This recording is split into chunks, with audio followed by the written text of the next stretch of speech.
أعوذ بالله من الشيطان الرجيم. بسم الله الرحمن الرحيم. اللهم يا رحيم يا كريم، نسألك بحق محمد وآله وبنور الأئمة الإثنى عشر أن تنير قلوبنا بالإيمان، وأرزقنا الهدى والتقى والصبر والشكر والرضا والعمل بالخير، واجمعنا بحب محمد وآله والأئمة الأطهار الأربعة عشر، واجعلنا من الساعين إلى رضاك ومن المتقين والمتصلين بحكمتك وبركاتك، واجنبنا كل شر وفتنة، واضرب لنا مثلا في الثبات والقدرة على الثقة بك والإيمان بأوامرك ونهايتك، وارزقنا نور الهدى وصراط الرشاد، وعملنا بالسنن والأخلاق، وأرزقنا حكمة الأئمة وتعلم علمهم ورعاية دينهم واتباع سنتهم، واجعلنا ممن يستشفعون بهم في دنيانا وآخرتنا، واجمعنا بحبهم وحكمتهم وصفائهم، وثبت أقدامنا على طريقك المستقيم، وارزقنا نور القلوب والسكينة والأمن والأمان، وارزقنا التقوى والحكمة والصدق والإخلاص وحب الحق، واجعلنا من الصابرين والمتقين، واجعلنا نحب المعروف ونكره المنكر، واجعلنا من الذين يرتقون بأعمالهم وأقوالهم وأفعالهم إلى رضاك ونصرك وبركاتك، واجعلنا في حفظك وحمايتك دائما. اللهم اجعل صبر الحسين وسكينة زين العابدين قدوة لنا، وأرشدنا لطريق الحق في مواجهة الصعوبات، واجمعنا بحب علي وفاطمة والأئمة الكرام، وأرزقنا الهدى والعلم والحكمة والقدرة على تمسكنا بدينك، وأنجنا من الغفلة والضلالة، واجعلنا من الذين يستشفعون بهم ويحيون سنتهم.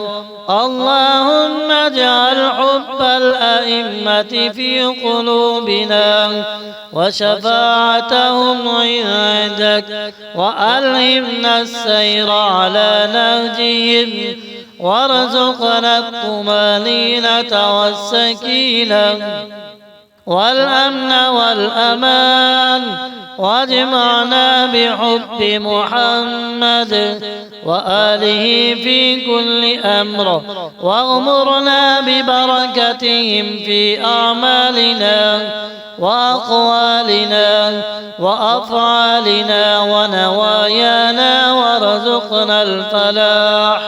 والنجاح وقوة الإيمان والعلم والتقوى والصدق والإخلاص في كل شيء واجمعنا بحبهم ونورهم وهداهم في كل حال. اللهم اجعلنا من الذين يرتقون بأعمالهم وأقوالهم وأفعالهم إلى رضاك، ومن المستمرين في طريقهم، واجمعنا في دنيانا وآخرتنا ببركتهم وحبهم وحكمتهم، واغمرنا في كل أمر بالنور والسكينة والأمن والرضا، واجمعنا بحب الأئمة وشفاعتهم في كل حال ومحتاج، وارزقنا التقوى والحكمة والصدق والإخلاص في كل شيء، واغمرنا ببركتهم وفضلهم ومغفرتك يا أرحم الراحمين. أعوذ بالله من الشيطان الرجيم. بسم الله الرحمن الرحيم. اللهم يا رحيم يا كريم، نسألك بحق محمد وآله وبنور الأئمة الإثنى عشر أن تنير قلوبنا بالإيمان، وأرزقنا الهدى والتقى والصبر والشكر والرضا والعمل بالخير، واجمعنا بحب محمد وآله والأئمة الأطهار الأربعة عشر، واجعلنا من الساعين إلى رضاك ومن المتقين والمتصلين بحكمتك وبركاتك، واجنبنا كل شر وفتنة، واضرب لنا مثلا في الثبات والقدرة على الثقة بك والإيمان بأوامرك ونهايتك، وارزقنا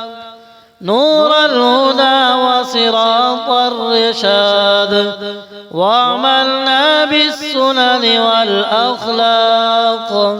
وأرزقنا حكمة الأئمة وتعلم علمهم ورعاية دينهم واتباع سنتهم، واجعلنا ممن يستشفعون بهم في دنيانا وآخرتنا، واجمعنا بحبهم وحكمتهم وصفائهم، وثبت أقدامنا على طريقك المستقيم، وارزقنا نور القلوب والسكينة والأمن والأمان، وارزقنا التقوى والحكمة والصدق والإخلاص وحب الحق، واجعلنا من الصابرين والمتقين، واجعلنا نحب المعروف ونكره المنكر، واجعلنا من الذين يرتقون بأعمالهم وأقوالهم وأفعالهم إلى رضاك ونصرك وبركاتك، واجعلنا في حفظك وحمايتك دائما. اللهم اجعل صبر الحسين وسكينة زين العابدين قدوة لنا، وأرشدنا لطريق الحق في مواجهة الصعوبات، واجمعنا بحب علي وفاطمة والأئمة الكرام، وأرزقنا الهدى والعلم والحكمة والقدرة على تمسكنا بدينك، وأنجنا من الغفلة والضلالة، واجعلنا من الذين يستشفعون بهم ويحيون سنتهم. اللهم اجعل حب الأئمة في قلوبنا وشفاعتهم عندك، وألهمنا السير على نهجهم، وارزقنا الطمأنينة والسكينة والأمن والأمان، واجمعنا بحب محمد وآله في كل أمر، واغمرنا ببركتهم في أعمالنا وأقوالنا وأفعالنا ونوايانا، وارزقنا الفلاح والنجاح وقوة الإيمان والعلم والتقوى والصدق والإخلاص في كل شيء، واجمعنا بحبهم ونورهم وهداهم في كل حال. اللهم اجعلنا من الذين يرتقون بأعمالهم وأقوالهم وأفعالهم إلى رضاك، ومن المستمرين في طريقهم، واجمعنا في دنيانا وآخرتنا ببركتهم وحبهم وحكمتهم، واغمرنا في كل أمر بالنور والسكينة والأمن والرضا،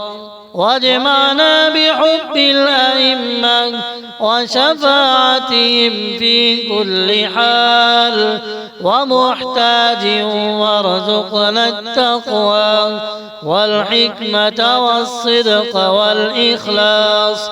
في كل شيء، واغمرنا ببركتهم وفضلهم ومغفرتك يا أرحم الراحمين. أعوذ بالله من الشيطان الرجيم. بسم الله الرحمن الرحيم. اللهم يا رحيم يا كريم، نسألك بحق محمد وآله وبنور الأئمة الإثنى عشر أن تنير قلوبنا بالإيمان، وأرزقنا الهدى والتقى والصبر والشكر والرضا والعمل بالخير، واجمعنا بحب محمد وآله والأئمة الأطهار الأربعة عشر، واجعلنا من الساعين إلى رضاك ومن المتقين والمتصلين بحكمتك وبركاتك، واجنبنا كل شر وفتنة، واضرب لنا مثلا في الثبات والقدرة على الثقة بك والإيمان بأوامرك ونهايتك، وارزقنا نور الهدى وصراط الرشاد، وعملنا بالسنن والأخلاق، وأرزقنا حكمة الأئمة وتعلم علمهم ورعاية دينهم واتباع سنتهم، واجعلنا ممن يستشفعون بهم في دنيانا